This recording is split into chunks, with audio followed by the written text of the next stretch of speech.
I was at the hospital taking care of my husband after he'd broken his legs.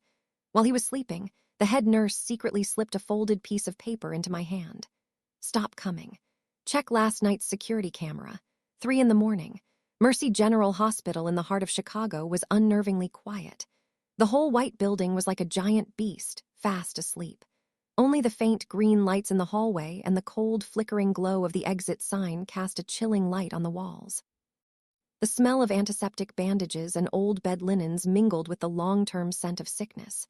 It was the smell of a hospital, a scent that, if you breathed it in for too long, made your head heavy and your lungs tight.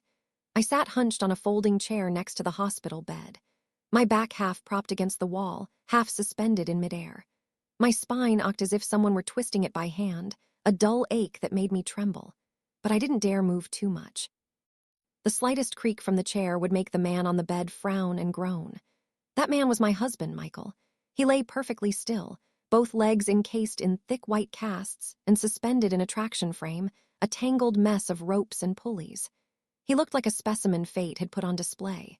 Michael let out a soft moan, his voice broken. Beads of sweat dotted his forehead, and his eyebrows were knitted together in a single dark line. I shot up instantly, my own legs so numb they felt like they didn't belong to me. I poured a glass of warm water, stuck a straw in it, and held it to his lips, whispering, "Mike, drink some water. It'll help with the dryness, just sip slowly." He struggled to open his eyes. The same eyes that once melted my heart with their kindness were now bloodshot, looking at me with a mixture of guilt and weakness. "Emily, this is too hard on you," he rasped. "I was so careless on the road, and now you have to take time off work to care for me. I feel so useless." I managed a faint smile, trying to keep my voice steady. "Don't be silly. We're husband and wife. The stronger one helps the weaker one. You're laid up now, so I'll take care of you. If it were me, you'd do the same. This is our life, not someone else's. There's nothing to be ashamed of."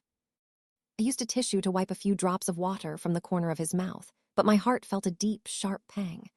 3 days ago, Michael had a car accident on his way home. The Chicago police report concluded it was due to brake failure. His car had slammed into a median. He was lucky to be alive.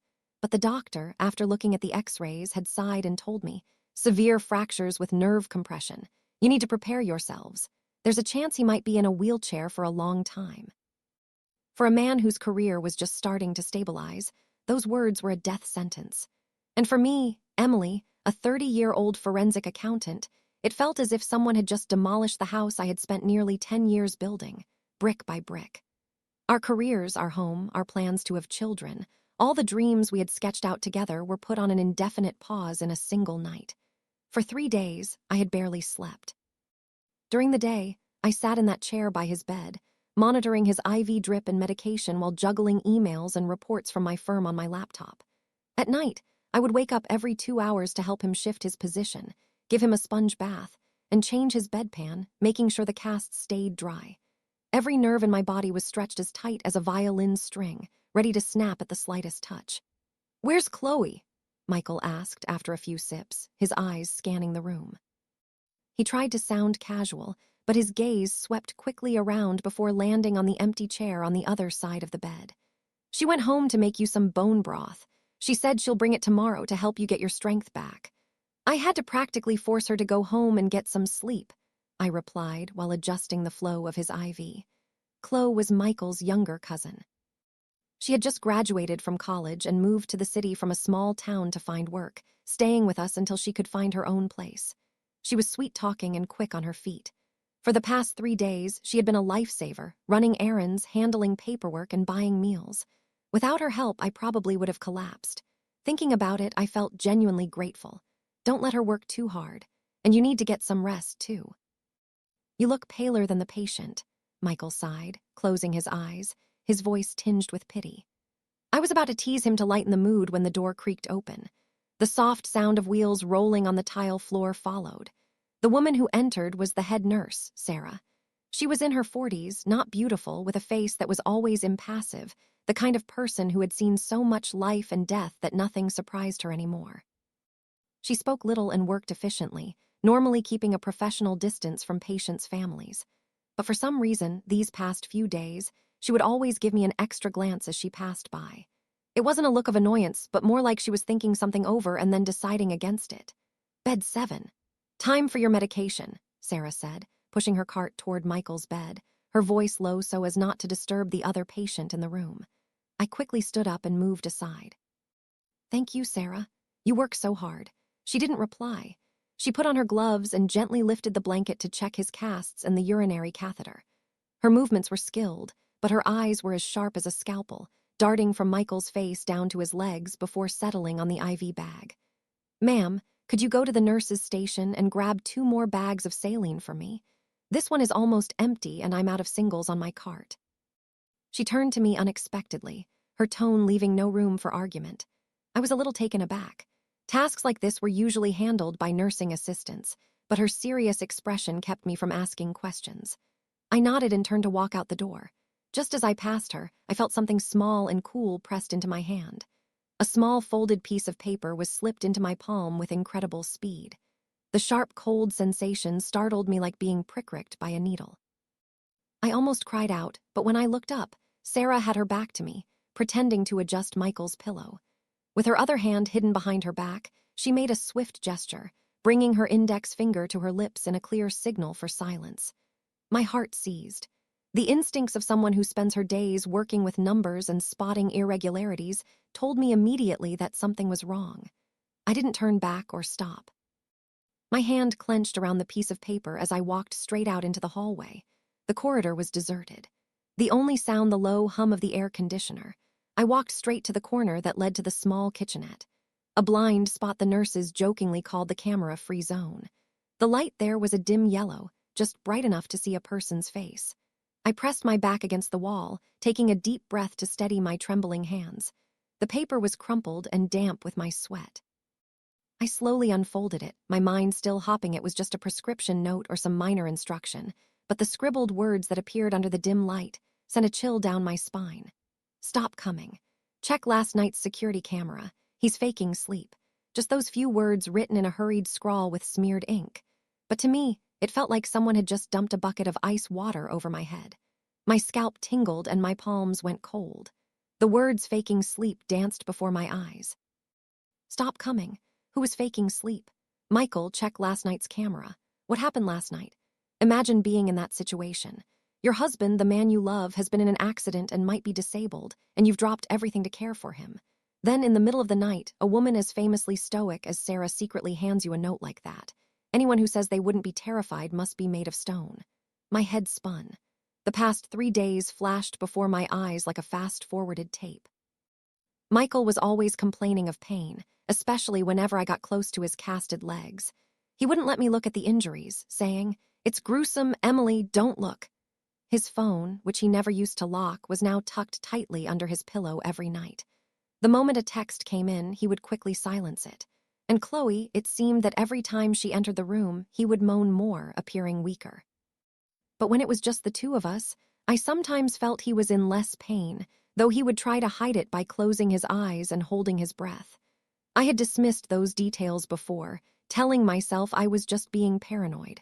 But now, under the dim yellow light, with those words on that piece of paper, all those scattered grains of sand were suddenly strung together into a long, tight chain, squeezing the air from my throat. I stood frozen in the kitchenette for a few more minutes until the pain of my nails digging into my palms brought me back to reality. Don't panic. I wasn't just a wife. I was a forensic accountant. For years, my training had taught me one thing. When you find an anomaly, you find the evidence. You don't jump to conclusions. With that thought, I tore the note into tiny pieces, dropped them into the toilet, and flushed until nothing was left. Then I bent down and splashed cold water on my face. Looking up into the mirror, I saw a woman with a pale face and eyes sunken from lack of sleep. But something in her gaze had changed. The familiar softness was replaced by a very thin, cold glint. "Get it together, Emily," I whispered to myself, my voice. Crying, screaming, fighting. None of that will solve anything right now. You need the truth. I turned on the faucet, grabbed 2 bags of saline from the shelf as I was told, and walked back to the room. As I entered, I forced my expression to remain calm. "Sarah, I've got the saline." Sarah looked up at me. In her eyes, I saw 2 things clearly, pity and determination. She took the bags, hung a new one, and checked the IV line one last time. Then she said, as if talking to herself, he should be stable tonight. "You should try to get some rest. We'll call you if anything happens." I nodded my thanks but didn't sit down right away. I stood there for a long time watching Michael. He was lying still again, eyes closed, breathing evenly. To an outsider, he was just a pitiful husband suffering from broken legs with his devoted, exhausted wife standing by his side. But in my mind, after that note, Michael's face had become strangely unfamiliar, like a masterfully painted mask. Tonight, I'll let you sleep. Tomorrow, we'll see what's real, I thought silently, not sure if I was talking to him or to myself. That night, for the first time in 3 days, I didn't stay awake by his bedside, counting his every groan. I lay down on the folding chair, pulled the blanket up, and stared at the ceiling with my eyes wide open. A single thought repeated over and over in my head. Tomorrow, I have to see that hospital footage no matter what. The next morning, as the first rays of sunlight pierced through the window, I got up to draw the blinds and adjust Michael's blanket. My body felt weak, as if I had just recovered from a long fever. But my mind was strangely alert. The moment I opened my eyes, Sarah's words on the note reappeared as clear as day. Stop coming.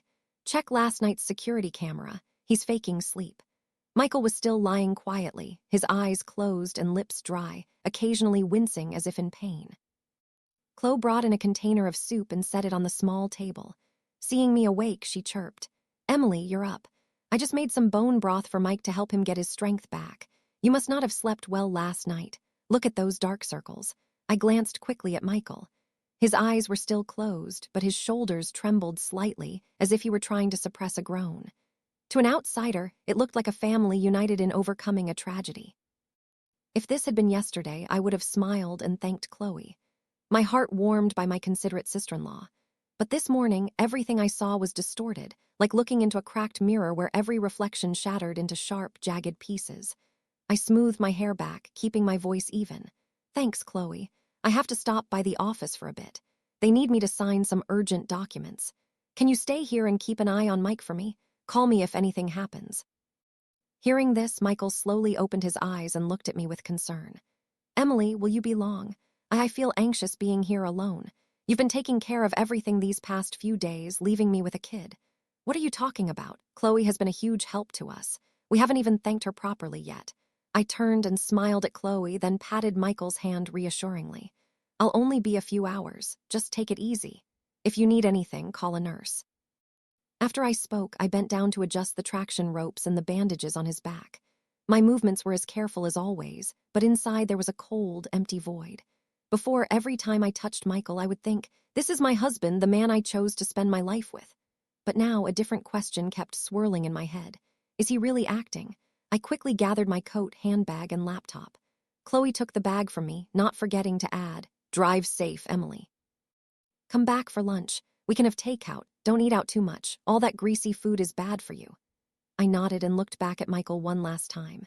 He grabbed my hand, his eyes bloodshot, the perfect picture of a man terrified of being abandoned. Emily, I'm so sorry. What if I end up disabled? If it gets too hard for you, please don't leave me. Don't divorce me, okay? You're the only reason I'm still alive. If this were yesterday, I probably would have cried. I would have rushed to assure him I will never leave you. But now all I felt was a lump in my throat. I gently pulled my hand away and forced a smile. What are you thinking? I'm just stepping out for a bit. I'll be back. Lie still and don't move too much or it will hurt more. KH Lowe is here and the nurses are here. No one is abandoning you. I turned and walked out of the room. The door clicked shut behind me, a soft sound, but to my ears it was the sound of a life splitting in two. Instead of heading for the main exit, I went down to the parking garage. It was a vast, dimly lit space that smelled of gasoline and damp concrete. I found a secluded spot, parked close to the wall, rolled up the windows, and locked the doors. Only in that sealed space did I allow myself to exhale a long, slow breath.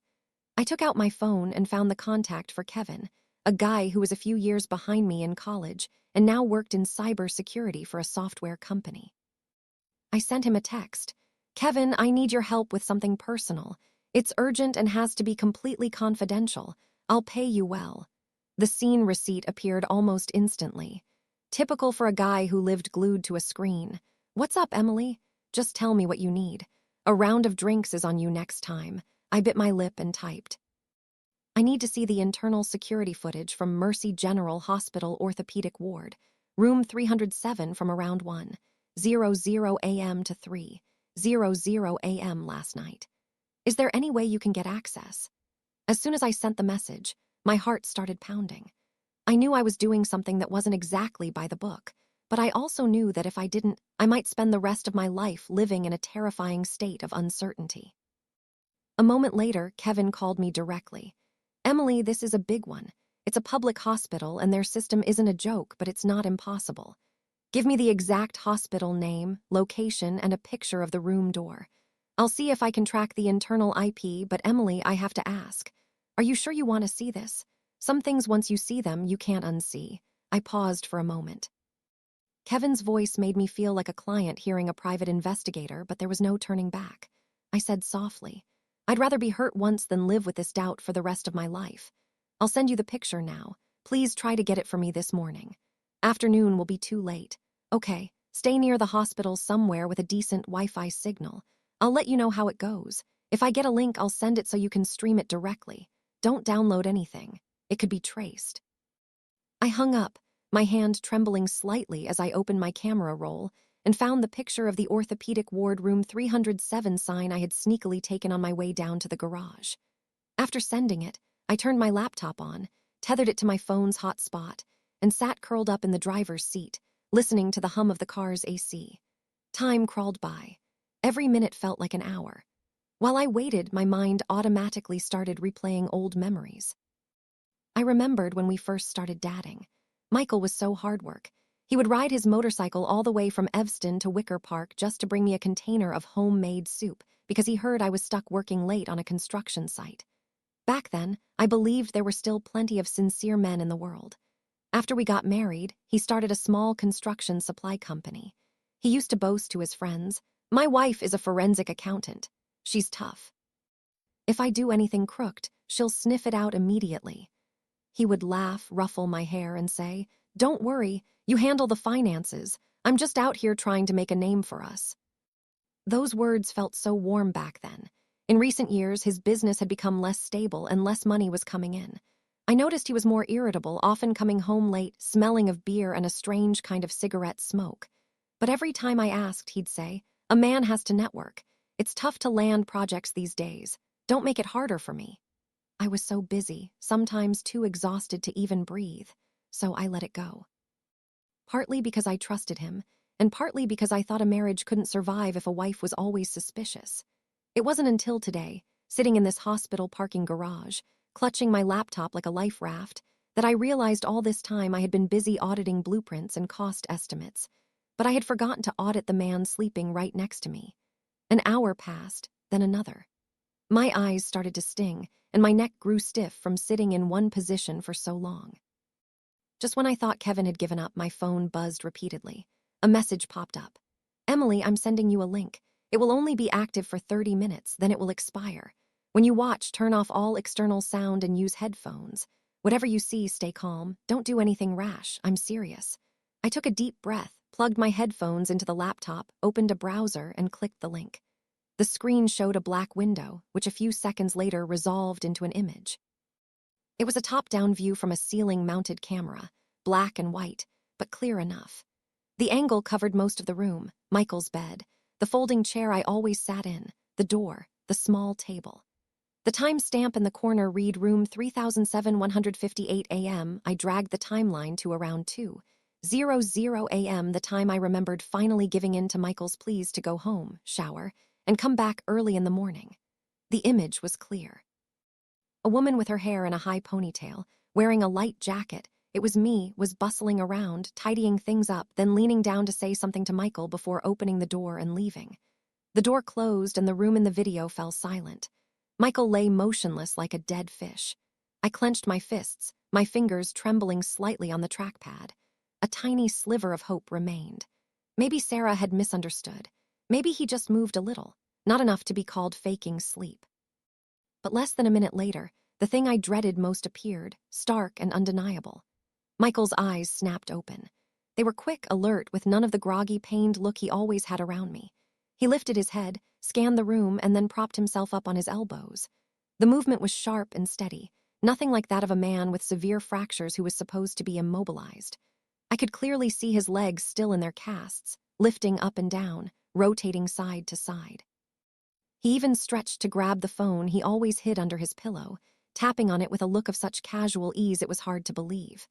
A soft thud echoed in the car. It was the sound of the pen dropping from my hand onto the floor.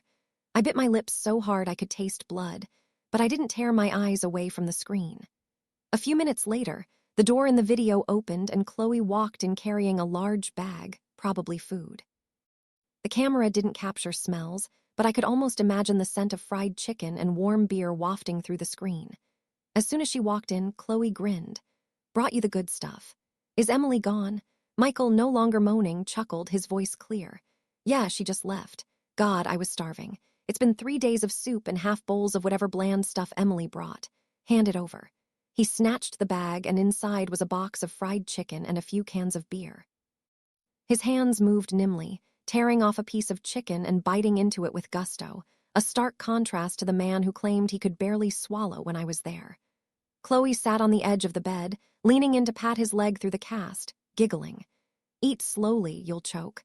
I was so worried about you, but you have to keep playing the part of the suffering patient. If Emily gets suspicious, the whole thing is ruined." Michael, still chewing, patted her back and then gave her a light slap on the behind, seemingly oblivious to the camera. "You're a great actress, Chloe. Without you helping me, she'd never have bought it. Looks like she's softening up. A few more days and she'll agree to sell the Lincoln Park brownstone. Once that's sold, we pay off the debts and we'll still have over $1 million left. Plenty to start over somewhere else." The words Lincoln Park brownstone exploded in my head. It was the 3-story house my parents had left me. The deed was in my name. When we got married, I had agreed to let Michael live there, but I had always considered it my inheritance, my final safety net if life ever got rough. But in my husband's plan, it was just a life raft for him, a piece of bait to keep his demons at bay. K.H. Lowe couldn't hide her excitement. "Are you sure Emily will sell? She seems gentle, but she can be stubborn. That's why she's easy to fool." Michael scoffed, twisting the cap off a beer and taking a long swig. "I had my doctor friend talk to her. Scare her with all the worst-case scenarios, then I'll act all hopeless. Tell her I'm afraid of being a burden. Emily will always choose to sacrifice. She has a big heart for everyone but herself. You just wait. Once the house is sold, I'll give you half. We can go to Miami or San Diego, open a bar or something. We can live well. No need to stay here and look at her face all day." I saw Chloe lean her head on his shoulder, her voice dropping. "What about the loan sharks? I heard you owe them a lot." "Yeah, well, a debt is a debt. Once we have the money, we can pay it off." He shrugged. "I owe them about 200 grand. The interest is piling up, but that house will solve everything. Don't you worry. The important thing is that Emily has to sign the papers." Chloe was quiet for a few seconds, then asked hesitantly, "So when will you divorce her?" I saw Michael frown, slightly annoyed at the question, but he quickly forced a reassuring smile. "After everything is settled. If I divorce her now, she'll get suspicious and it'll ruin everything. Don't worry, it's over between us. I mean, what woman could stand a disabled, debt-ridden husband? She'll leave me eventually. Then I'll be the one who was abandoned, the victim. I'll have the money and I'll have you. Smart, right?" I couldn't listen anymore. My headphones were still on, but my lips were salty from biting them. I pulled the headphones off, and the sound of my own breathing filled the silent car like it belonged to someone else. Outside in the parking garage, a few people in white coats walked by silently, their soft-soled shoes making almost no sound. No one knew that inside a small car right under the hospital, a wife had just witnessed her husband's entire betrayal. I didn't cry. My eyes were strangely dry, as if my tears were too scared of this truth to show themselves. The first thing I felt wasn't grief, but humiliation. Humiliated for being so underestimated. Humiliated for priding myself on being sharp, on being able to account for every dollar in a multi-million-dollar project, only to let the man I shared my bed with turn me into such an easy mark. I thought of the Lincoln Park brownstone. Of the afternoons, my dad would sit on the front steps in his old t-shirt, sipping iced tea, watching me come home from school, his eyes always smiling. I thought of my mom, how every Thanksgiving she'd make a huge pot roast, telling me to always cherish the house. If anything ever happens to us, she'd say, "This house is your anchor, it's your roots." Those roots, in Michael's eyes, were just collateral for loan sharks. I suddenly burst out laughing. Dry, hollow sound that echoed in the car like a stranger's voice. Anyone passing by would have thought I was having a breakdown, but that laugh was like flipping a switch. In an instant, my mind shifted from panic to ice-cold clarity. I opened my phone and texted Kevin. Save that clip for me. From the moment I left the room until KH Lowe came in and they talked. Get as much of their conversation as you can. I'll save a copy myself, thank you. I owe you big time for this. Kevin replied immediately. I've already downloaded it, trimmed it, and I'm sending it to you through a secure channel. Keep it safe. Don't let anyone touch it. Do you need me to call someone? Just hearing that made my blood boil. I stared at the words, my lips pressed into a thin line. No, I'm okay. This is my mess. I'll handle it. Please don't tell anyone. Act like this never happened. After sending the text, I sat up straight and looked at myself in the rear view mirror. It reflected a woman with disheveled hair and sunken eyes, but her gaze was no longer trembling. In that moment, I understood with perfect clarity. From this second on, the gentle, patient Emily of the past was dead. What was left was Emily, the accountant, the woman of numbers, of balance sheets, of cold, hard audits.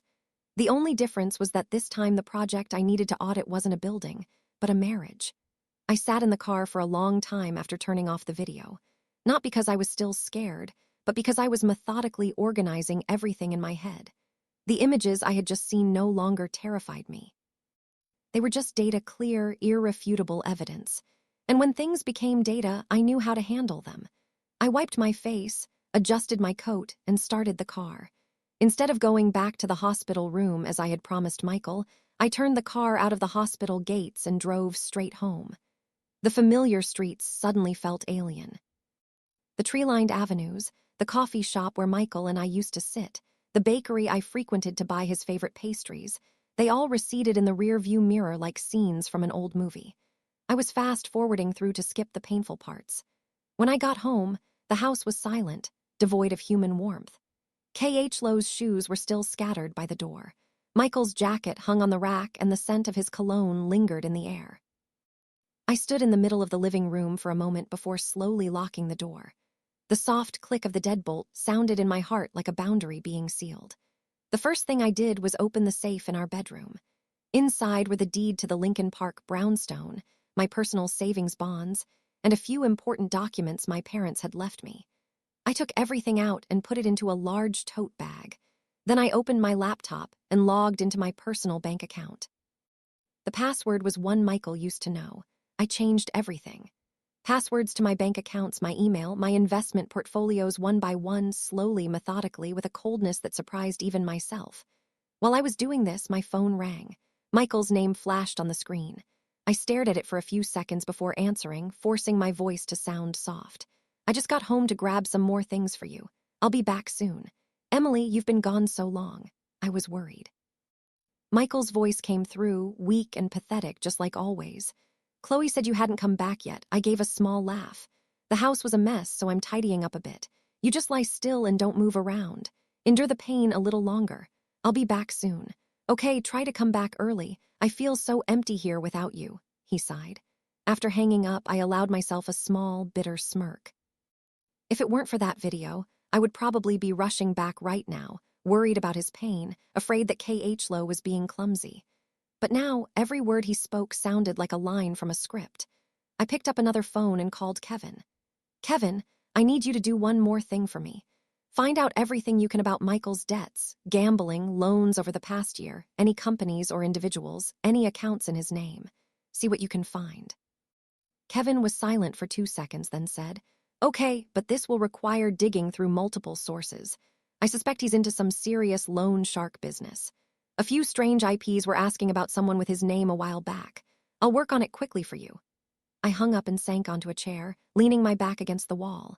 The exhaustion finally hit me, but instead of feeling weak, I felt a small, hot flame burning inside me. It wasn't a raging fire, but a slow, steady heat that would last a very long time. That afternoon, I returned to the hospital. As I walked into the room, I saw Michael with his eyes closed, his face contorted as if he had just had a spasm of pain. Chloe, standing beside him, greeted me. You're back. I just gave Mike his pain medication, so he's feeling a little better now. Okay, let me check on him, I said, walking over and placing my hand on his forehead. It was warm, but no fever. Michael opened his eyes and squeezed my hand tightly. You're back, Emily. I'm in so much pain. I don't know how much longer I can take this. I looked at that face, and for the first time in my life, I felt no sympathy. I found it almost comical. Try to hang in there. This afternoon, I have to meet with a lawyer about your accident insurance. They need some additional paperwork, I said as casually as I could. Michael flinched slightly, but covered it up quickly. A lawyer? Why does it have to be so complicated? It's a major insurance company. There's a lot of red tape, I replied curtly. Chloe, standing nearby, flinched when she heard the word insurance. I noticed it clearly, even though she tried to hide it with a smile. Just then, David, Michael's younger brother, walked in. David was 3 years younger than Michael, a delivery driver by trade, a quiet, honest man. Seeing his brother laid up, David was clearly distraught, carrying a large bag of fruit. Emily, how's Mike doing? Mom told me he was in a lot of pain. He's a little more stable now. The doctor said we still need to monitor him, I answered. David looked at Michael, his eyes turning red. Hang in there, bro. We're all worried about you. Michael nodded, his voice choked with emotion. I know. Watching them, I suddenly felt sorry for David. He had no idea he was sympathizing with a man putting on a performance, a play staged out of greed. For a moment, my heart softened, but then I remembered Michael's alert eyes in the video, his hand slapping KH Lowe's behind his words. Once the house is sold, it's all over. And just like that, any softness in me recoiled like a snail into its shell. In the evening, Sarah came by to check on the room. When she saw me, her gaze lingered a little longer than usual. I knew she was wondering if I had seen it. I waited until Michael had drifted off from the medication and quietly stepped out into the hallway. Sarah was writing on a chart. I stood beside her and lowered my voice. I saw it. The pen in her hand paused for a beat. She looked up, meeting my eyes directly, her voice low. So, what are you going to do? I glanced back toward the room where Michael was lying, then looked back at her. I can't say right now, but I need you to help me keep this a secret, at least for now. Sarah nodded without asking any more questions. I knew she was the type of person who only said what was necessary. Her silence at that moment was more valuable to me than 1,000 words of advice. That night, while KH Lowe was out buying dinner, I sat by the bed pretending to be exhausted and rested my head on the mattress. Michael thought I was asleep and let out a soft sigh, but I was wide awake, listening to his every breath, just waiting. I opened my phone and texted Kevin. Anything yet? The reply came quickly. I have a preliminary report. He has loans from at least 4 different unofficial lenders. The principal is close to $200,000 with exorbitant interest rates. Some are under his company's name, some personal. He also has a history of online gambling, which later moved offline. His bank transactions show traces of money from several loan shark rings. I have screenshots of everything. I read the text with a strange sense of calm. Everything fit together with terrifying precision. The accident, the faked injury, the house, the insurance, the secret texts with Chloe. It all came together to form a complete picture. I replied to Kevin with one sentence. Thank you. Keep it safe. I'll need it. Later that night, Michael called his mother. I overheard her voice on the other end of the line, crying and complaining, blaming me for not taking good care of her son, then tactfully bringing up selling the house to save his life. Michael moaned, his voice sounding like it was about to give out. I've talked to Emily. Mom, I think she's considering it. Don't push her too hard. She's stressed with work. She probably needs time. I sat not far away, hearing every word. My heart so numb it surprised me. A whole family from top to bottom was colluding to pressure me into willingly offering up the house my parents left me. If I hadn't seen that video, I probably would have collapsed in tears, consumed by guilt. The next morning, my mother-in-law, Helen, came to the hospital. She was thin and haggarded. The moment she walked in, she burst into tears. Oh, my son, why is your life so hard? If anything happens to you, how will I go on? Michael took her hand, his voice weak. I stood to the side respectfully. Hello, Mom. She turned to me, her eyes a mix of pleading and reproach. Emily, I know this is hard on you, but right now the only way is to sell the house to take care of Michael. Don't be so stubborn. If he dies, what's the point of holding on to property? I looked at her for a long time. This woman was by title my mother-in-law. The person who had taken my hand on my wedding day and told me to think of her as my own mother. But now, in her eyes, all I saw was the fear of losing her son and a vague, calculating look about money. I took a deep breath. I understand, Mom. I'm thinking about it, but selling a house is a big decision. I need to review all the paperwork and check Michael's insurance policy to avoid any complications later. Please just give me a little more time. Helen wanted to say more, but David gently pulled her arm. Mom, Let Emily take her time. She's been through a lot these past few days. Helen pursed her lips but said nothing more. But I knew that from this day on, the pressure would only intensify. They would push me to sell the house quickly. Michael and Chloe would act out their parts even more dramatically, and my mother-in-law would be the trump card Michael used to play on my compassion. That afternoon, when everyone else had gone out to eat and it was just me and Michael in the room, he pulled my hand, his voice very soft. "Emily, have you thought it through? I'm scared that if we wait too long, it will be too late." I looked deep into his eyes, not avoiding his gaze for the first time. "Don't worry. If I sell, I'll sell, but everything has to be clear and transparent. I don't want to lose the money and then be accused of abandoning my husband later." A flicker of relief crossed Michael's eyes. He thought I was finally giving in, but I thought to myself, "Oh, I'll sell it, but not in the way you think." After that conversation, Michael's attitude toward me changed noticeably. He became gentler, held my hand more often, and his eyes were always filled with gratitude. He would even shed a tear or two when talking about his fear of becoming a burden to me. If this had been before, I might have believed it was real. But now, for every tear he shed, the image of him munching on fried chicken, drinking beer, and slapping KH lows behind flashed in my mind. I watched him perform, my heart as cold as ice. My mother-in-law started visiting the hospital almost daily. She stopped her harsh accusations and switched to a softer approach. She would hold my hand and whisper, "Emily, I know you love Michael very much, but our family situation isn't what it used to be. Please just sacrifice a little. Once he's better and his business is back on its feet, you can buy another house." I would just nod noncommittally to get her to stop. David, on the other hand, was different. Every time he came to visit his brother, he would stand quietly in a corner, watching Michael for a long time, as if he wanted to say something but held back. Once, as I was walking him out, he pulled me aside and whispered, "Emily, Mike has been acting strange lately." Sometimes I walk in unexpectedly and he's perfectly still, but other times I can hear him on the phone and his voice is completely normal. "Emily, be careful." I looked at David, my heart stirring. From the outside, it looked like I was being cornered with no one on my side, but it turned out someone else had noticed the inconsistencies. "Thank you, David," was all I could say.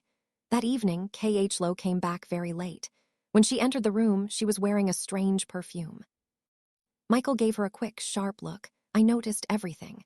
KH Lowe placed a bowl of soup on the table and said softly, "Emily, I have a job interview early tomorrow morning. I probably won't be able to come in and help with Mike as much for the next few days. I hope you understand." I nodded. "Of course, you're young. You have to think about your future. I'm here and the nurses are here." Chloe kept her head down, avoiding my eyes. She flinched when Michael's hand subtly squeezed hers for a brief second before letting go. My eyes turned cold. I knew she was scared. Scared I would notice. Scared everything would be exposed. And when people get scared, they make mistakes. That night, when the room was quiet, I secretly checked the messages from Kevin. He had compiled a complete file on all of Michael's debts, including transfers he had made to accounts linked to gambling. There was even a recording Kevin had bought from someone in the Lone Shark group. Michael's voice was frantic, promising to get the money by any means necessary within 2 weeks. Listening to it, I closed my eyes. So that was it. The deadline they were pushing me to sell the house for was actually to save Michael's own skin from his lenders. I knew I couldn't tip my hand. The moment Michael knew I had the full story, he might do something desperate. I had to continue playing the part of the devoted wife, willing to sacrifice everything for her husband. The next morning, I proactively told my mother-in-law, "I've thought a lot about it. If selling the house can save Michael, I'll sell it, but I need to work with the bank and a real estate agent to make sure everything is done properly so we get a good price. I don't want to sell it at a loss." My mother-in-law's face lit up. "That's wonderful, dear. Thank you. If Michael knew, he would be so happy." She turned to the bed, holding Michael's hand and sobbing. "Son, your wife has agreed to sell the house. You have to live. I won't let you die." Hearing this, Michael seemed to gain a new burst of energy, his eyes welling up with tears. "Emily, you're my savior. Even if I die, I'll never forget what you've done for me." I smiled and bowed my head. "Don't say that. I'm doing this for our family." But in my heart, a cold voice echoed. "Yes, for our family, but not the family you're scheming for." That afternoon, I left the hospital early, using the excuse that I had to go home to find some documents. On the way, I went straight to a law office, tucked away in a quiet alley. Mr. Anderson was a lawyer I had worked with on a construction contract dispute. He was a few years older than me, calm and discreet. After I told him the whole story from the accident and the camera footage to the debts, he sat in thoughtful silence for a long time. Legally, he finally said, if we can prove that Michael staged the accident or falsified his injuries for insurance fraud, the consequences will be severe. But for now, you shouldn't file a complaint yet. Their plan is to have you willingly sell the house. So let them believe you're doing just that. In the meantime, my firm will help you gather more concrete evidence. I nodded, my hands resting on his desk, trembling slightly. I don't need them to go to jail right away. I just need to protect my parents' property, and I don't want to be accused of abandoning him later. Mr. Anderson looked at me for a moment and said quietly, "You're stronger than I thought." I just gave a weak smile. I'm not strong because I don't feel pain. I'm strong because I can't afford to break down right now. That evening, I returned to the hospital. When Michael saw me arrive late, he was frantic. "Where have you been? I called you several times, but you didn't pick up." I was meeting with a real estate agent. They looked at the house today. "There's a lot of interest, but we haven't settled on a price yet," I replied calmly. Michael's eyes lit up. "Really? How much did they offer?" "Around 800,000, I said slowly. "But I haven't agreed. I want 900,000. That was lower than the market rate. I intentionally quoted a low price so they wouldn't suspect I was stalling." As expected, Michael nodded, looking anxious. "Yeah, as long as it sells quickly, that's what matters. We can figure out the price later." I looked at him and said nothing more. In my eyes, his sell quickly meant meeting the deadline for his debts, not for any broken leg. That night, K.H. Lowe snuck out again. I pretended not to notice. I needed her to be away from the hospital more often so Michael would lose one of his secret pillars of support. And just as I predicted, without K.H. Lowe around, Michael became visibly agitated. His pain started to become inconsistent. Sometimes he would forget his role and sit up a little too straight. I saw it all. 2 days later, my mother-in-law came to rush me about signing the papers to sell the house. I told her the agent required original documents, which would take a few more days. She was clearly displeased, but held her tongue since she was relying on me. David, however, grew quieter and quieter. Once while helping me carry things to my car, he suddenly asked, "Emily, if Mike did something wrong, would you forgive him?" I looked straight into his eyes. "What do you think?" David looked down, his voice choked. "I just hope if he's done something wrong, he stops in time." His words made my heart sink for a moment, but then I understood some mistakes can't be fixed just by stopping. When you've wagered with money, honor, and even lives, there's no turning back. That night, after Michael fell asleep from his medication, I went out to the hallway and stood by the window, looking down at the dimly lit parking lot. My phone buzzed. A text from Kevin. "The lenders are getting impatient." One of them said, "If he doesn't pay on time, they're coming to the hospital to talk. You need to be careful. I think something is going to happen within the week."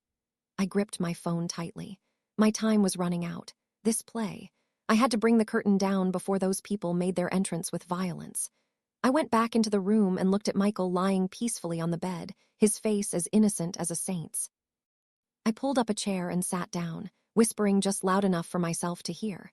"You're a great actor, Michael, but your leading lady is about to exit the stage." The next morning, I deliberately took the day off work to stay at the hospital, not to care for Michael, but to wait for the right moment. I felt like someone standing in a dark room, hand on the light switch, just waiting for the perfect instant to flip it and expose everything. Michael was thrilled to see me staying all day. He acted even more intensely than usual. Whenever someone came in, he would groan in pain, hold my hand, his voice as thin as a thread. "Emily, don't leave me. Please, you're all I have left." My mother-in-law sat beside him, wiping her tears. David leaned against the door, watching the scene with a look of deep suspicion. As for me, I just silently played my part as the devoted wife so convincingly that sometimes even I was unnerved by my own endurance. Around noon, Chloe returned to the hospital. The moment she walked in, her eyes darted around nervously. When she saw me sitting there, she froze for a second. I smiled at her, a perfectly calm smile. "How was the interview?" "Oh, they said they'll call me back for a second round," she stammered. Michael shot her a look, his eyes betraying a hint of impatience. I understood they were missing their private conversations. I decided to let them feel that void for a little longer. In the afternoon, I called Mr. Anderson. "Mr. Anderson, I've done everything according to the plan. The lenders are starting to make moves. I think they'll show up tonight or tomorrow." His voice was grave. "I've already contacted the police. When you give the signal, they'll come in. Remember to stay calm. Don't let them provoke you. I glanced through the glass into the hospital room where Michael was giving his mother a weak smile.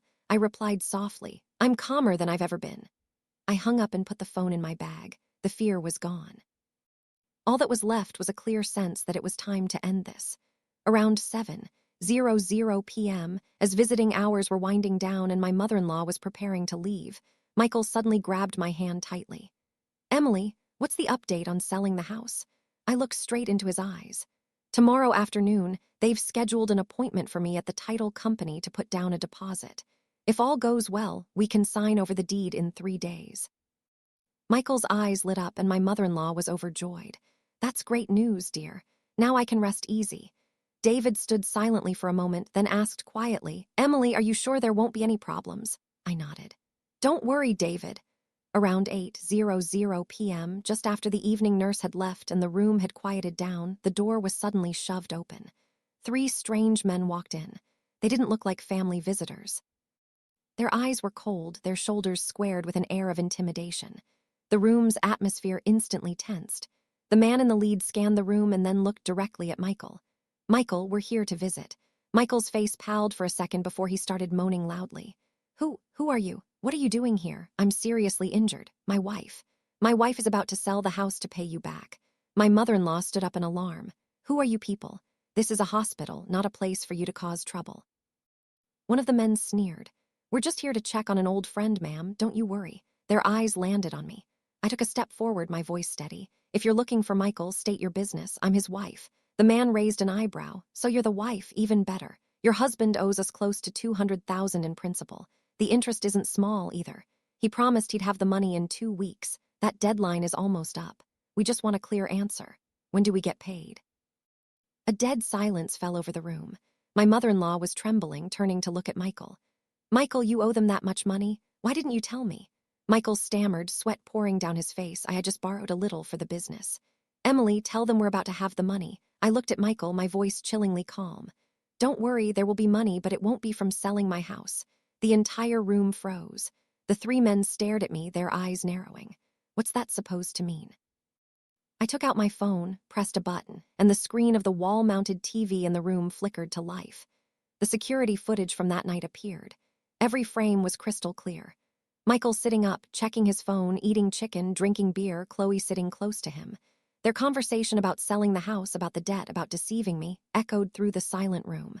My mother-in-law screamed, "Oh my God, what is this? Michael, what have you done?"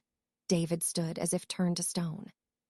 Chloe, pale as a ghost, shrank back against the wall, and Michael, he could no longer moan. He shot up in a panic, his broken legs slamming down on the bed. "Emily, listen to me. Let me explain. This is a misunderstanding." "A misunderstanding?" I laughed coldly. "A misunderstanding about you faking a broken leg to trick me into selling my house, or a misunderstanding about you and Chloe plotting to use my money to pay off your gambling debts?" The 3 lenders looked at each other. The leader nodded and chuckled softly. "Well, damn, I never thought Michael had this kind of nerve." I turned to them. "The money he owes you is from his gambling debts. I have nothing to do with it, but I have already spoken with my lawyer and the police. All of this evidence has been sent to them. If you cause any more trouble here, he won't be the only one in a bad spot." The man squinted at me for a long moment, then burst out laughing. "Fine, we won't get involved in your family drama, but Michael, you still owe us. This is the last chance we're giving you." They turned and left without another word. The hospital room was plunged into a heavy silence. My mother-in-law wailed, beating her fists on Michael's chest. "You've ruined me, son. What have you done to get into this mess?" David stared at Michael, his eyes filled with heart-wrenching disappointment. "You would lie to your wife, lie to your own mother, all for money."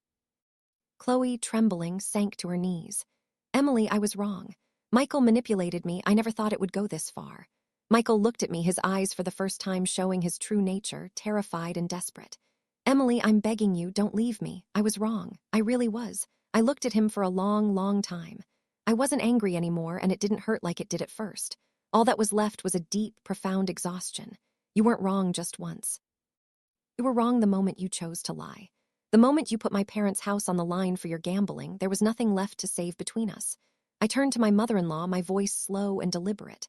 "Mom, I have given everything to this family, but from today I am no longer your daughter-in-law." Helen froze, then collapsed onto a chair. I looked at David. I'm sorry I couldn't preserve the good image of your brother for you." David was silent, his eyes red. Then I turned my back and walked away. Behind me, there were cries, calls, and moans, but I didn't stop. Michael's play was over, and my life from now on I would write myself. I left the hospital that night. The wind was cold and sharp. The street lights cast long, pale, yellow streaks on the damp asphalt. For the first time in years, I walked through the city without feeling like I belonged anywhere. Before, no matter where I went, I always had a place to return to called home. Now that home had become a wound. I went back to the house my parents left me, the house that had almost been traded for Michael's dirty bets. The door closed behind me. I leaned against the wall and slid down to the floor, burying my face in my hands.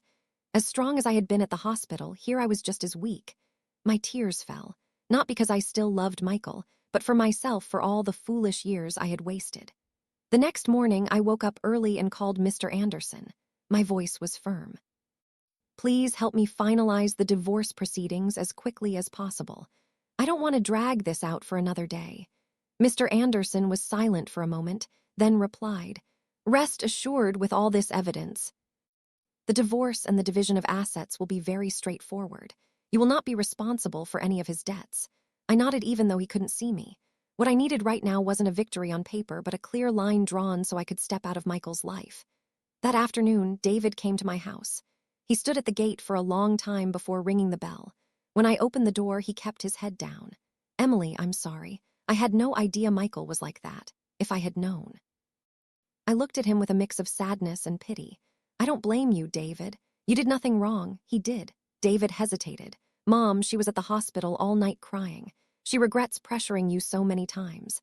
This morning, she asked me to come and apologize to you on her behalf." I was quiet for a moment, thinking of my mother-in-law's tormented face yesterday. I couldn't bring myself to resent her completely. She wasn't evil. She was just blinded by her love for her son. "Go back and tell your mother I'm not angry, but what's between Michael and me can't be changed." David wiped his eyes with his sleeve. "I just hope you can find peace after this." "Yes," I said. "I hope so, too." After that day, I never went back to the hospital. I delegated all legal matters to my lawyer. I didn't want to see Michael again. Didn't want to hear another excuse from that man. Everything I needed to understand, I already understood. A week later, I received a call from an unknown number. It was my mother-in-law. "Emily, I'm sorry. I was wrong. I only trusted my son and made you suffer. Now I understand that you were the one who was hurt the most." Her voice trembled, punctuated by labored breaths. I was silent for a long time before I replied, "Mom, I don't blame you, but I can't come back. I'm too tired." On the other end of the line, her voice broke, and then there was only the sound of soft crying. I hung up, my heart heavy as stone. Some pain comes not from hatred, but from the fact that there is no way back. On the day of the court hearing, Michael was brought in. He was much thinner than before, his face stripped of its former arrogance. When he saw me, a faint glimmer of hope flickered in his eyes. "Emily, I know I was wrong. Please tell the judge to give me a chance." I didn't look at him. I looked straight at the judge and read my statement in a calm voice. Every word was like a clean cut, severing what little was left between me and Michael. The divorce was granted quickly. We were officially legally no longer husband and wife. I was not responsible for any of his debts. The house was still mine. The rest of Michael's life no longer had anything to do with me. Stepping out of the courthouse, I took a deep breath. The sky that day was incredibly blue, so blue that I found myself smiling. It turned out the sky had always been there. It was just that for all those years, I had forgotten to look up. A month later, I moved, not because I was afraid of the memories, but because I wanted to start over in a new place. I requested a transfer to a new branch at my firm. The busy work kept me from dwelling on the past. One afternoon after work, I ran into K.H. Lowe in front of a supermarket. She was much thinner, her face bare of its usual makeup. Seeing me, she froze as if she'd been turned to stone. "Emily," I nodded, not entirely surprised. "I'm sorry," she whispered. "I don't expect you to forgive me, I just wanted to say I was truly wrong."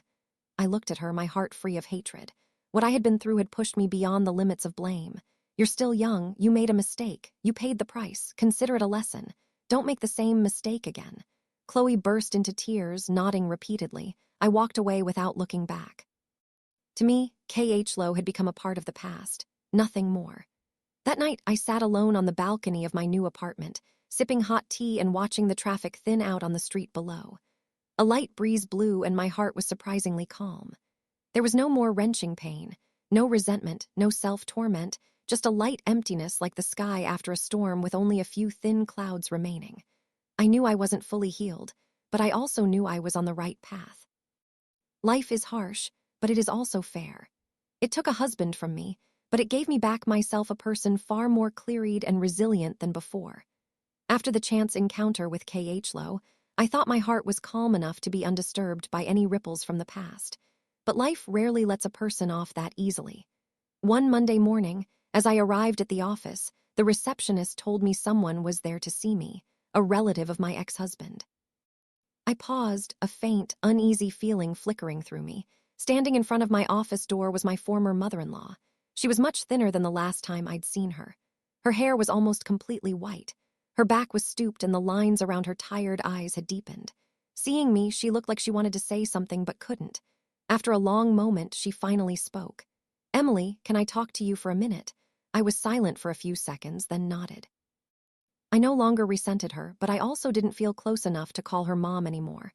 We sat at a small cafe near my office. She clutched a faded cloth bag in her hands, her voice trembling. "Michael, he's about to be transferred to another facility for further investigation into his debts. They said his sentence might be extended."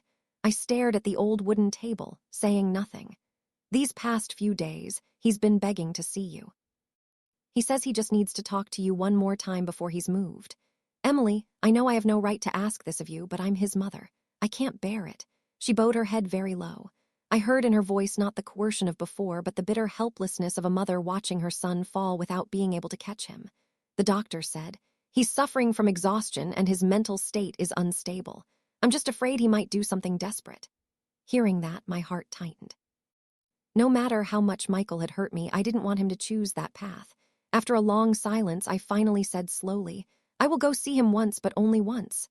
My former mother-in-law's eyes lit up as if she had just been saved. She clasped her hands in front of her chest. "Thank you, Emily. I am truly grateful."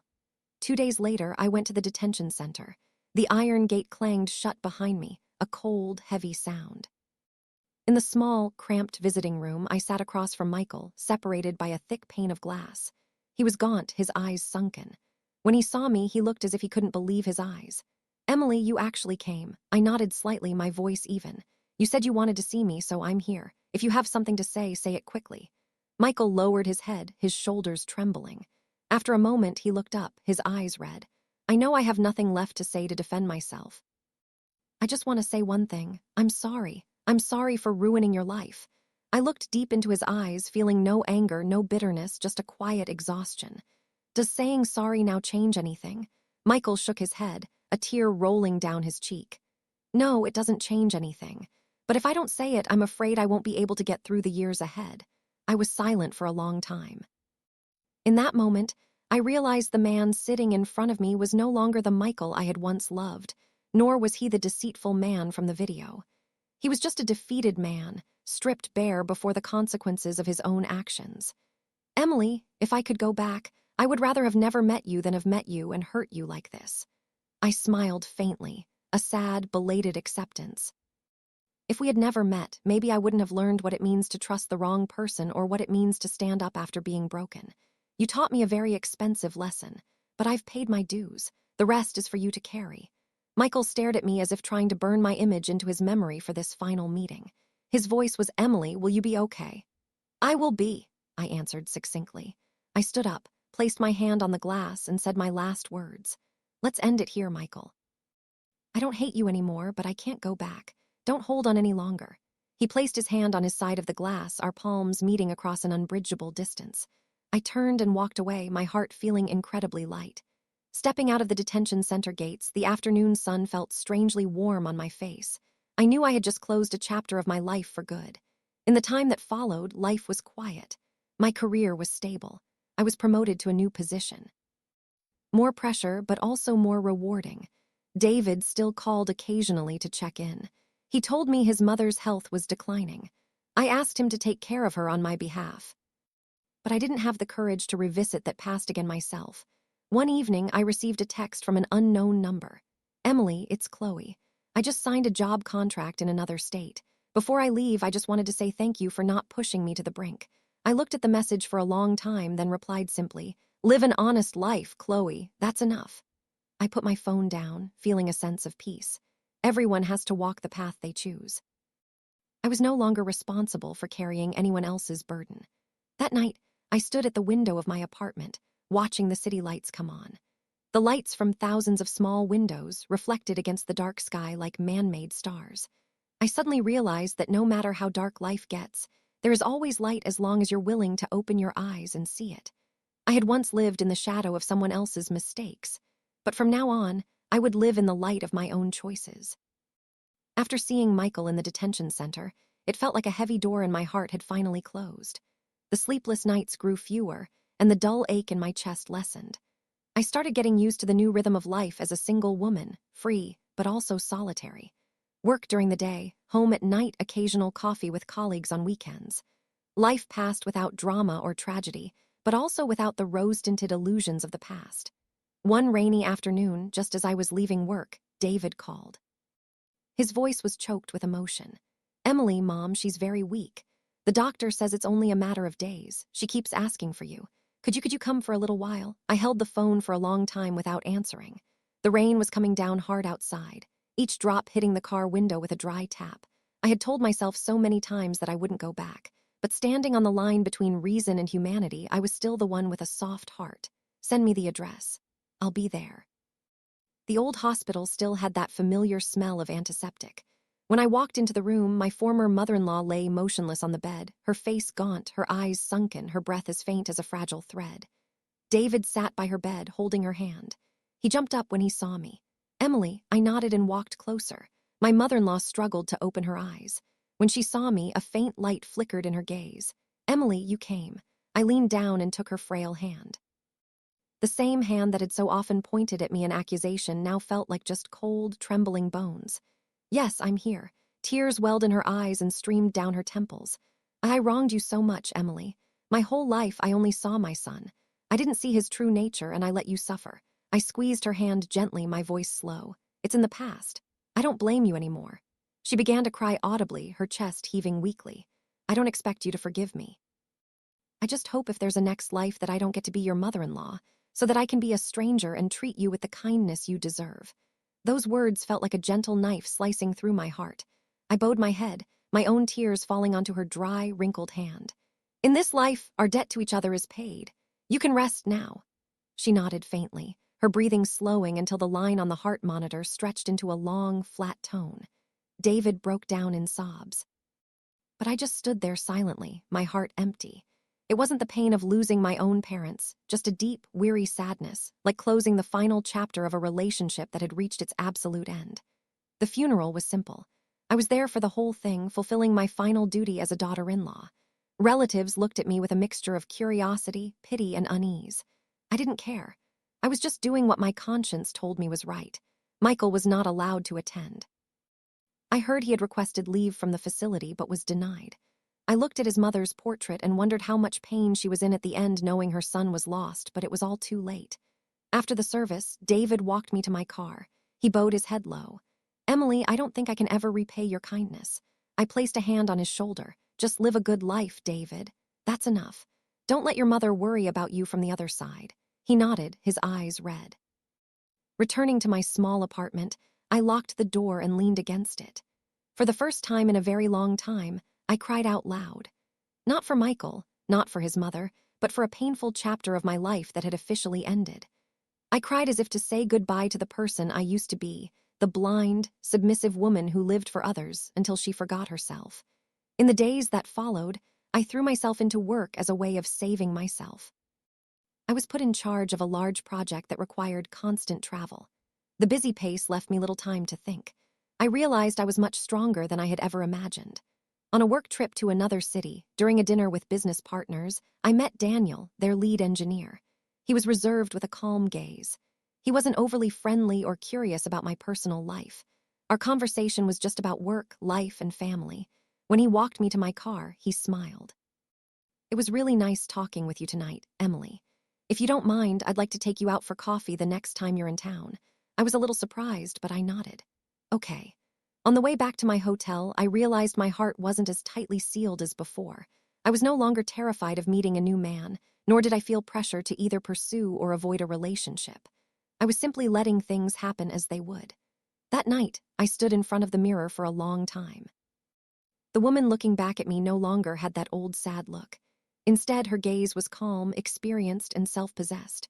I found myself smiling, a smile I hadn't seen on my own face in years. My life had lost so much. A marriage, a home, a sense of trust. But I had also got myself back, a person no longer living in fear and dependency. And I knew that ahead of me, a new path was quietly opening up. It wasn't loud or colorful, but it held hope. After that business trip, Daniel and I stayed in touch. It wasn't a whirlwind of messages, just occasional texts checking in on work. Sometimes he'd send me a picture of a construction site in progress. Other times, I'd send him a newly completed blueprint. It was gentle, like a small stream trickling through rocks. Not loud, but enough to let you know you were no longer standing alone in an empty space. One weekend afternoon, Daniel texted me, "Are you busy? I'm near your neighborhood. Could I buy you a coffee?" I looked out at my balcony. The sky was clear, the breeze was light. It was a rare afternoon when I wasn't buried in paperwork. I replied, "I'll be right down." The small coffee shop was tucked away on a tree-lined street. Daniel was already there. When he saw me walk in, he stood up and pulled out my chair. He was the same as always, calm, polite, without a single wasted gesture. We talked about work at first, then gradually drifted to other, lighter topics. Daniel asked very gently, "Have you been living alone for long?" I stared into my coffee cup for a moment before answering. "I got divorced a little over a year ago." Daniel just nodded, not pressing for details. A moment later, he said simply, "I've been through a loss myself. I married young. My wife passed away in a car accident 4 years ago. Since then, it's mostly been just me and my work." For the first time, I saw a deep sadness in his eyes, but it wasn't tragic. It was quiet, like the surface of a still lake. I suddenly understood why he wasn't in a hurry about anything. We didn't speak of it again, as if we had a silent understanding that some pains don't need to be aired out with too many words. After that day, Daniel started visiting me occasionally. Sometimes he'd bring a bag of fruit. Other times, just a cup of hot cocoa in the evening. He never overstepped, never demanded anything. He arrived at a reasonable time and left at a reasonable time. That respect for boundaries made me feel safe. One day, David called me with news that made me freeze. "Michael, he had a stroke in the facility. He's in the ICU right now." I went silent, the old memories stirring like a thin layer of dust blown into the air. "You don't have to go," David added quickly. "I just wanted to let you know." I stood by the window for a long time, watching the people below. Part of me wanted to turn away, but another part remembered the years I had called that man my husband. Finally, I sighed. "What's the hospital address? I'll stop by for a bit." This time, I wasn't going as a wife or a relative. I was going as an old acquaintance visiting a piece of my past. Michael lay on the hospital bed, his body rail-thin, one side of his face drooping from the stroke. When he saw me, his eyes widened and his lips trembled, but he couldn't form any words. David stood beside him, his voice choked.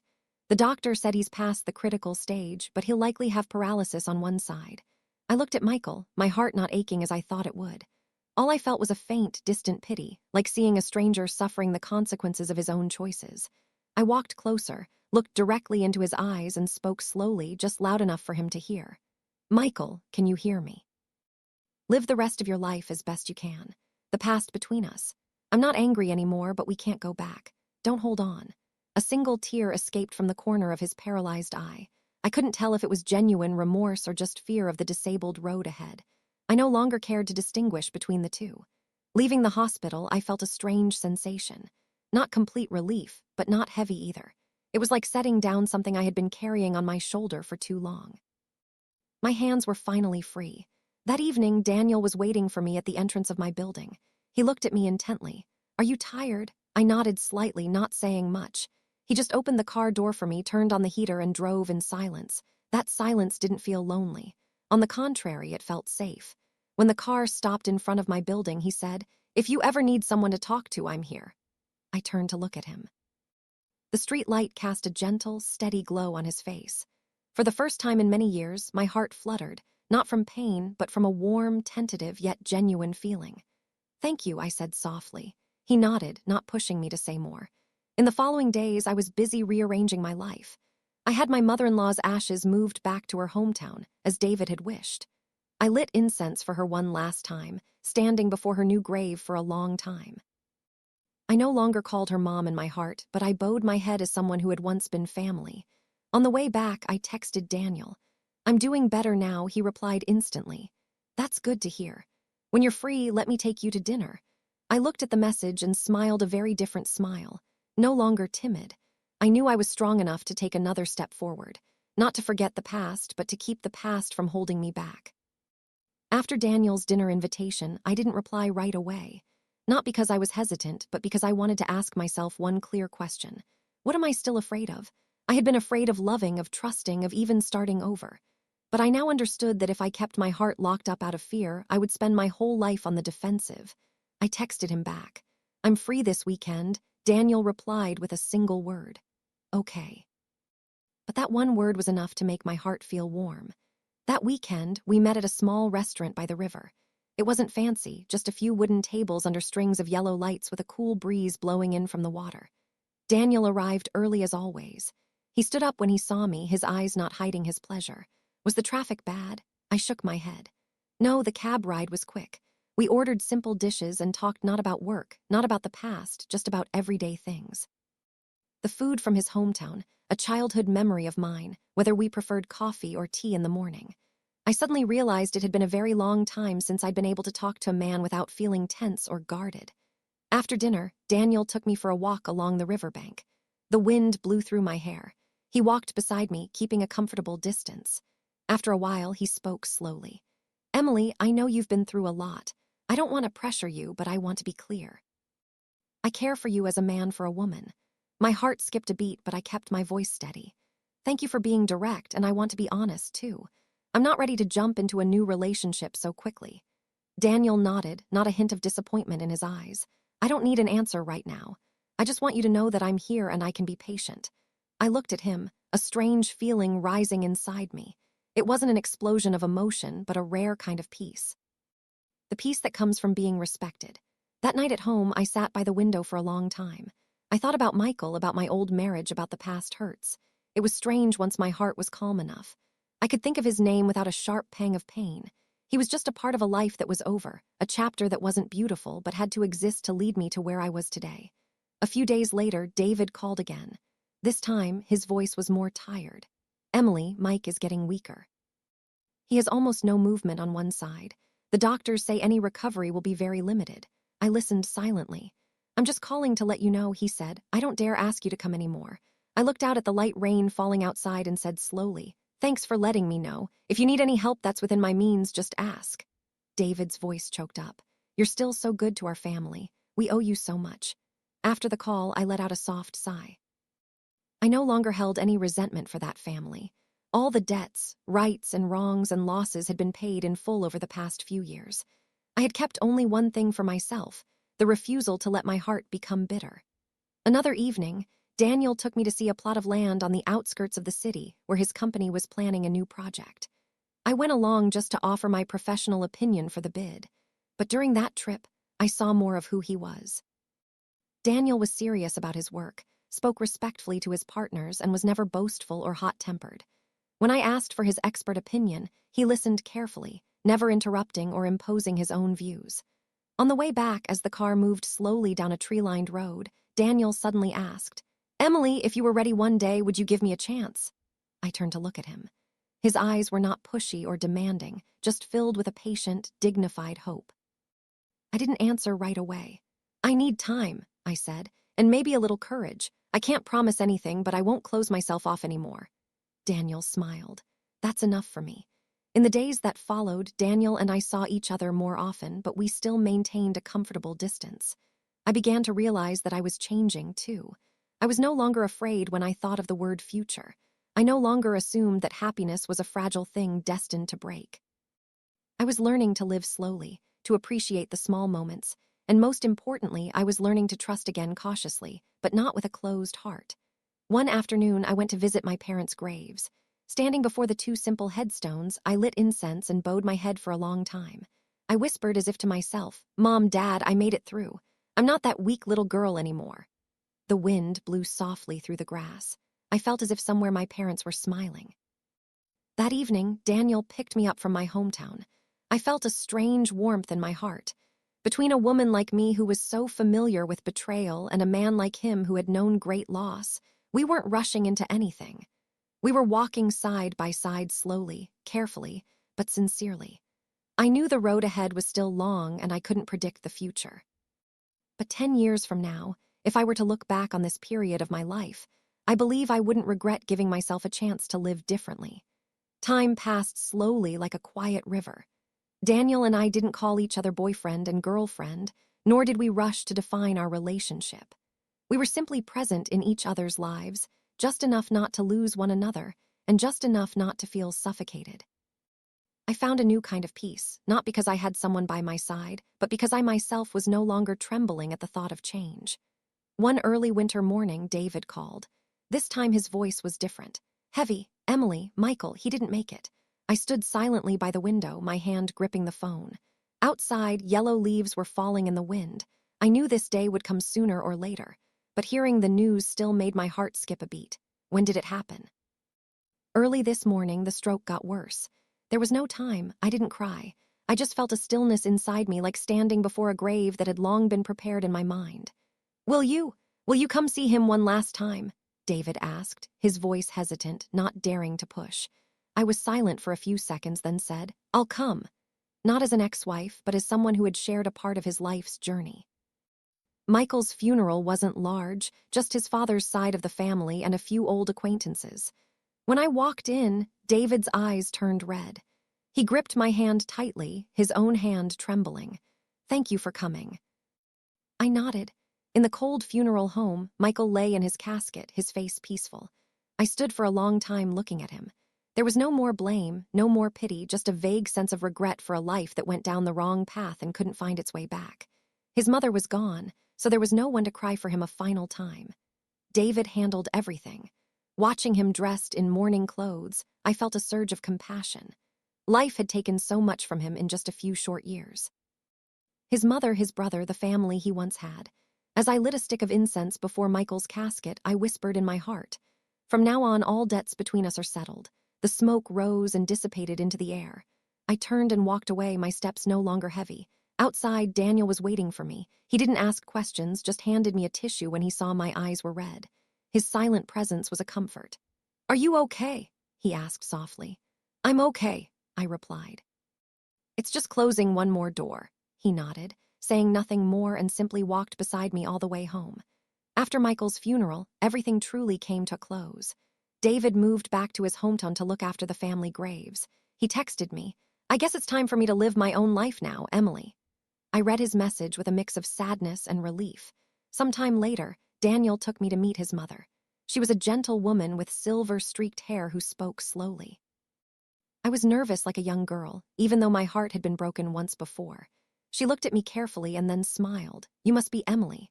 Daniel talks about you a lot." I bowed my head respectfully. During dinner, no one asked too much about my past. The conversation was simple and about everyday things. The kindness, free of curiosity, put me at ease. As I was leaving, Daniel's mother took my hand. "You've been through a lot. From now on, just think of this as your home." A single sentence, and it made my eyes sting. It had been so long since anyone had spoken to me with such simple, unconditional kindness.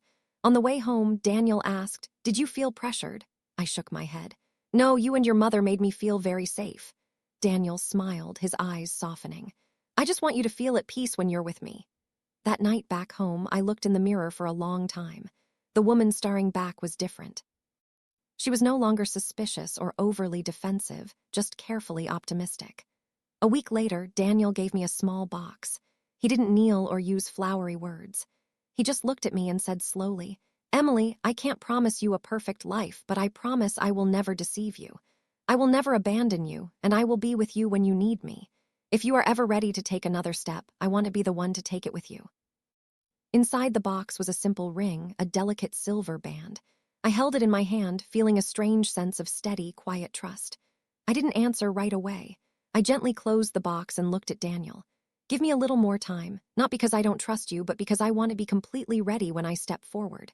Daniel nodded, not at all disappointed. "I can wait." I left with the small box in my purse. That night, I couldn't sleep. I thought about the path I had traveled from a wife waiting by a hospital bed to a woman standing before a new chance at happiness. That path was filled with wreckage, but because of it, I knew I was no longer the naive girl I once was. I didn't know what the future held, but this time I wasn't walking into it blindly. I was walking with clarity, with healed scars, and with just enough hope. I kept that small box in my drawer for days, never opening it, but never returning it to Daniel either. It wasn't because I doubted my feelings for him, but because a deep-seated fear remained, the fear of misplacing my trust again, of watching happiness crumble into dust. One evening, I made up my mind. I texted Daniel, "I'm free tomorrow. If you have time, let's meet." He replied almost instantly. "Okay, I'll pick you up." We didn't go to a restaurant or a coffee shop. Daniel drove me to the countryside, to a small dirt road that ran alongside a freshly harvested rice field. The late afternoon sky was clear.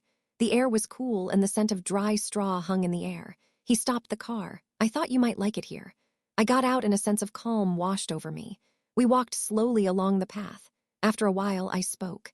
"Daniel, have you ever regretted waiting for someone for so long?" He thought for a moment, then shook his head. "Sometimes when I was lonely, I wondered." But then I thought, if you rush into holding the wrong hand just to avoid being alone, the price is even higher. I'd rather wait for the right thing than rush into the wrong one. His words touched the softest part of my heart. I stopped and looked at him directly. I don't want to enter a relationship because I'm afraid of being lonely. I only want to enter one when I truly feel safe. He nodded, his gaze steady. "I know, and I respect that." I took a deep breath, my hand unconsciously touching the purse where I had brought the small box. After a long moment, I took it out and placed it in his hand. "Daniel, I can't say yes right now, but I want to thank you for coming into my life with such kindness. I don't want to make you wait indefinitely." Daniel opened the box, looked at the ring, and then looked at me.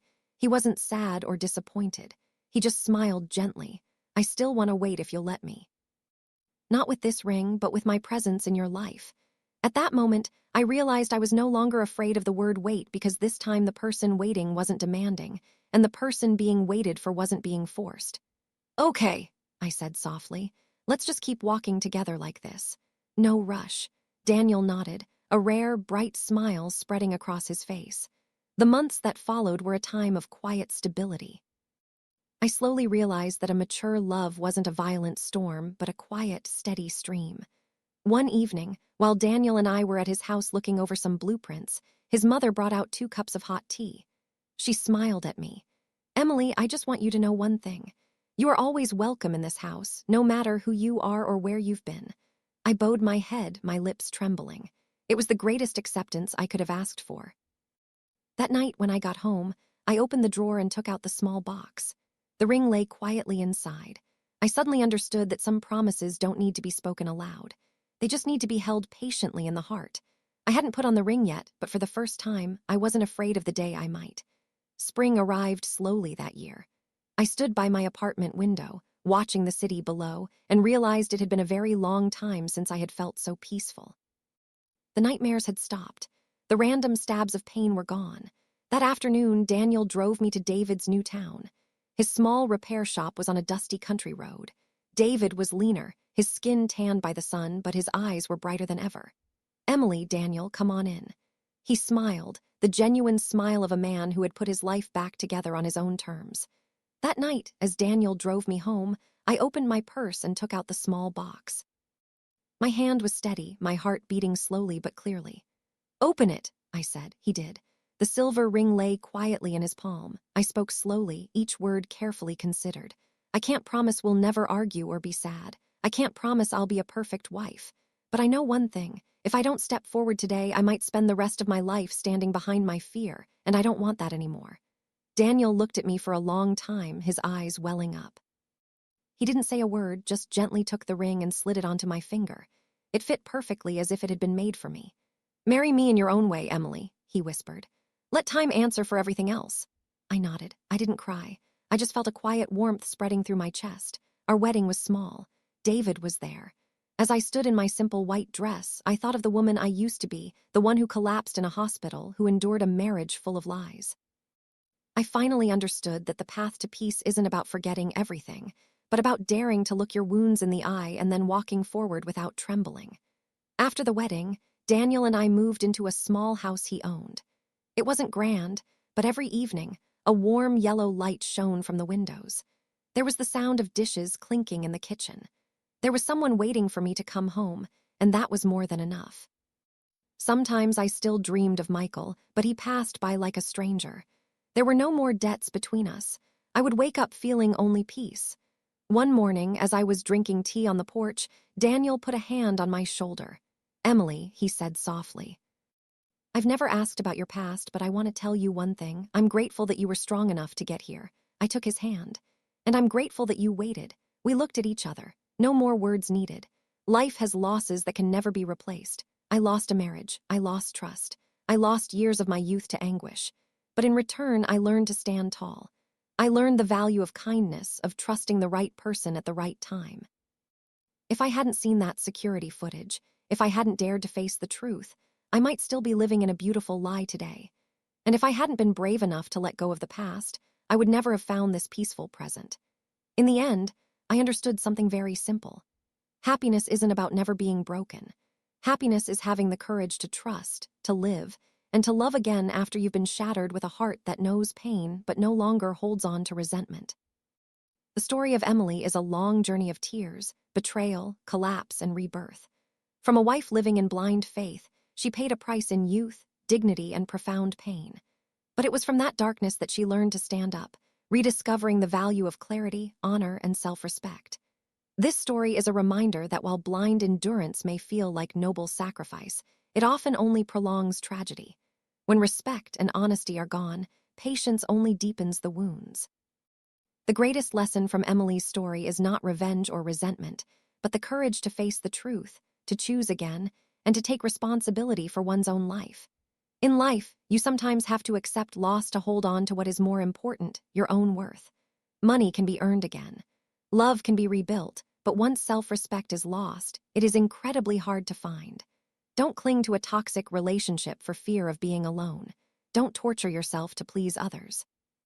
Emily found happiness not because she was lucky, but because she deserved it. She deserved a peaceful life after all she had endured. Her new happiness came not as compensation, but as a result of her growth.